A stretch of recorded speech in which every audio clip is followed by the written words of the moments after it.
Soren Kierkegaard, chapter 15. Kierkegaard's critical attitude towards the mass man refers, of course, to the educated middle class, who antedated the proletarian mass man by almost half a century. Max Stirner's The Single One and his own, 1845, was the first angry voice in the growing chorus of those who were critical of the mass man. But Stirner's Single One was meant to be a revolutionary who was to fight the docility and indifference of the masses. Dostoevsky's Grand Inquisitor in The Brothers Karamazov, 1880, expostulated with the returning Christ that freedom is too heavy a burden for the mass man to bear, and that he is anxious to be relieved of his freedom and is ready to be guided like a child.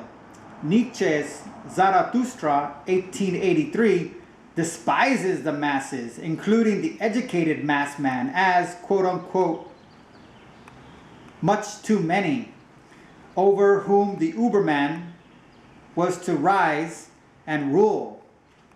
Gustave Le Bon's prophetic study of the psychology of the masses, 1895, translated as The Crowd, reads now like a modern document. 30 years before the advent of European totalitarianism, Le Bon analyzed the fickle character of the mass man precisely as he has evolved under the rule of Mussolini, Hitler, and Stalin. British Crown. Footnote, my own personal footnote. Of Mussolini, it was said that he knew this book by heart, but Hitler and Goebbels undoubtedly mastered its essence by the diabolic intuition of their malignant genius. Oswald Spengler's cold disdain for the masses in The Decline of the West, 1918 to 1922, fills pages upon pages with the most cynical observations of the mass man's immaturities.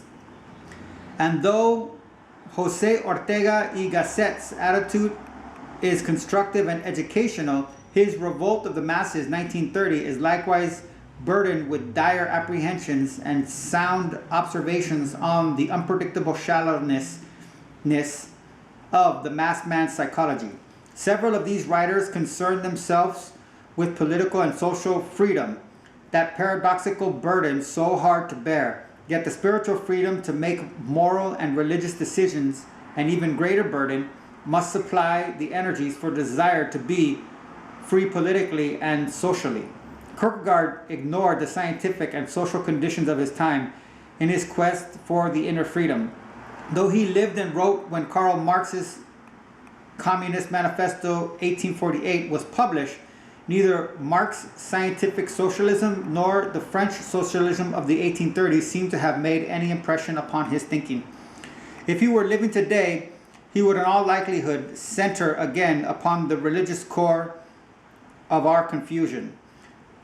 The discussion of political and social freedom in our time has become almost entirely a matter of political philosophy and strategy.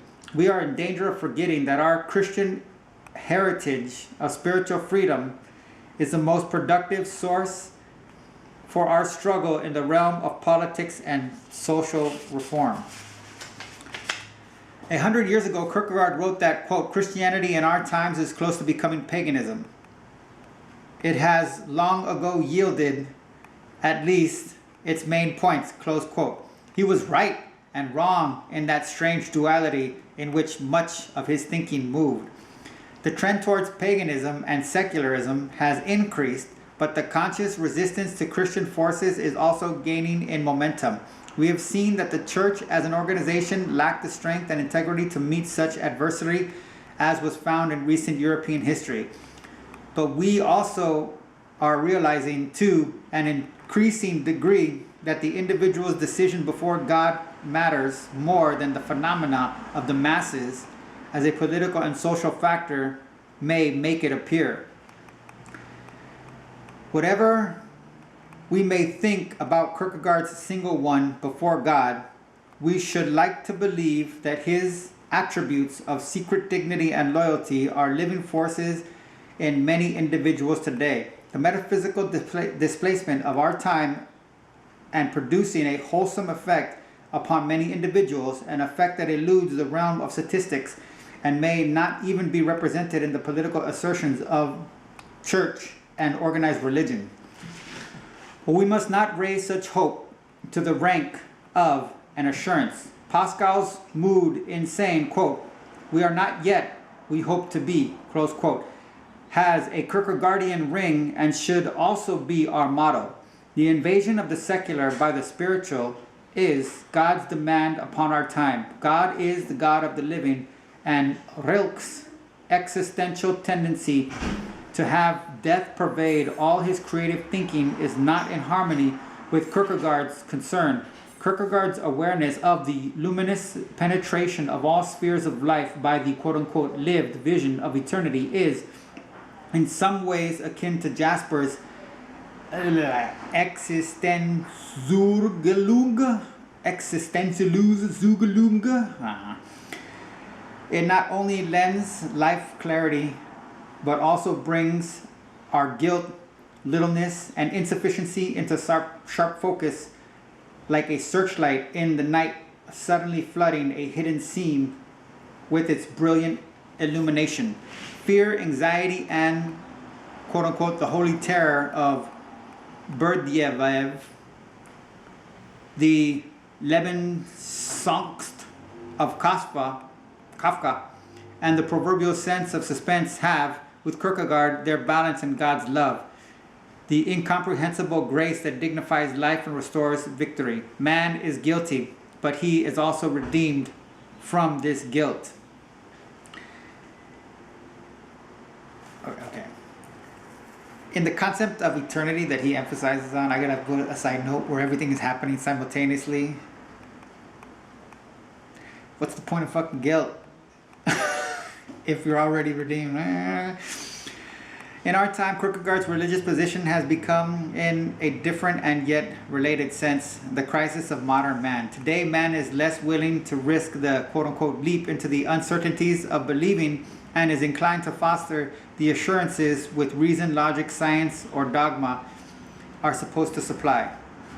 The rediscovery of Kierkegaard in France by Henry Delacroix around 1900, and about the same time in Germany, where Christoph Schrempf introduced him with more enthusiasm than sound preparation, has intensified the spiritual and philosophical crisis of Europe. It has likewise inspired the crisis theology of Karl Barth and Paul Tillich, whose theology is essentially an expansion of Kierkegaard's demand that righteousness, A, the belief in God's immanence present in any genuine religion, be replaced by religiousness, B, the specifically Christian faith in the paradox of God's having become man in Christ. Both Barthenianism and the more socially conscious neo-orthodoxy tried to transmit the tragic sense of urgency inherent in Kierkegaard's message by stressing the conviction that the unique event of Christ's life on earth places ineluctable duties upon man in our time. But their messages are frequently couched in the theological biblicism unacceptable to large and serious-minded segments of Christianity. The mood of the modern Christian is divided between his vastly expanded scientific insight and the intellectually recognized need for a new inwardness. It sees in Kierkegaard's demand for the uncritical faith of Job and Abraham a leap into a blind trust, for which faith echoes of John Williams' quote, "will to believe," close quote, and his social anxieties hardly supply adequate spiritual energies. Kierkegaard's either or is still, parentheses, or again, close parentheses, our dilemma. His reproach that Christianity's real enemies are not atheist, but we ourselves, the silent apostates who are preparing the end of Christianity, is now even truer than in his time. He would consider our contrasting and aesthetic Russia with the quote-unquote Christian West part of our grand strategy of quote-unquote Christian self-deception. Or he would perhaps call it an outright act of hypocrisy. For him, there must be nothing between Christ and the Antichrist, whereas large segments of Christianity insist on remaining forever in the twilight zone of the indifferent Christian respectability. Indifference was, in the verdict of Jesus, worse than sin. And in our time, Nicholas Bedriev has coined the phrase that, quote, average goodness is no longer enough, close quote.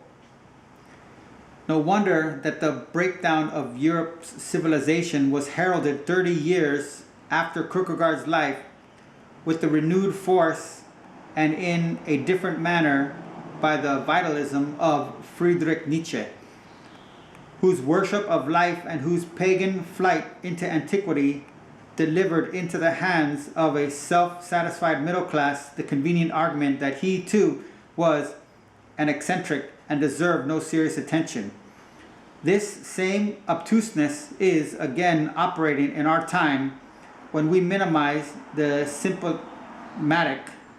symptomatic importance of contemporary existentialism.